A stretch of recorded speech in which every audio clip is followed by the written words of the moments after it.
Let's have a look now at importing data. What we're going to do is we're going to export a spreadsheet, make some changes, and then import that spreadsheet. So let's have a look at that and see how it works.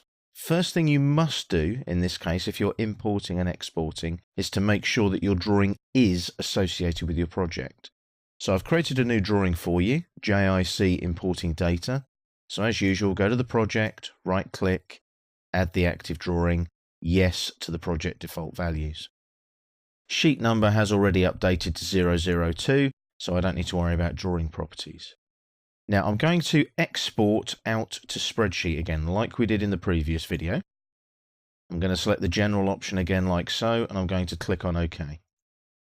We're going to do it for the active drawing to an XLS, Excel file format, and all location codes are going to be extracted. I click on OK.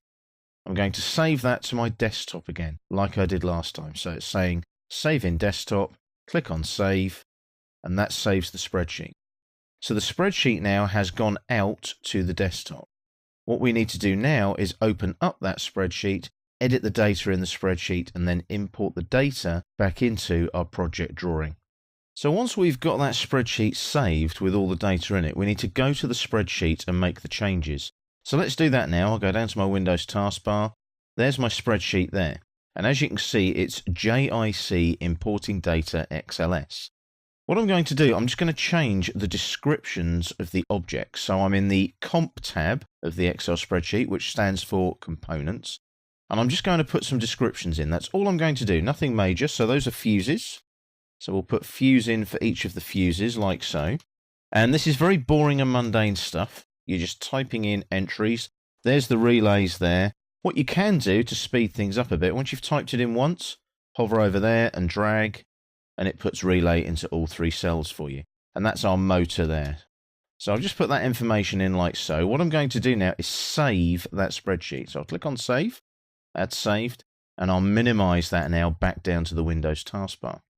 Now, this is where it's kind of cool, because what I can do now is update my components on my drawing from that spreadsheet. So I go up to import now, the imports panel, and go from spreadsheet.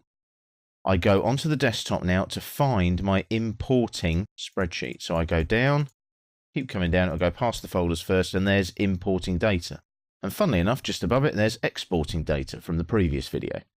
So if I use that one there, click on open, I want to do it in the active drawing, and also flip any updated tag wire numbers, click on OK, chugs on through there, and look, can you see the fuse descriptions have appeared on the drawing? So if I now go into one of those to edit the component, you'll see the description line has gone in as fuse.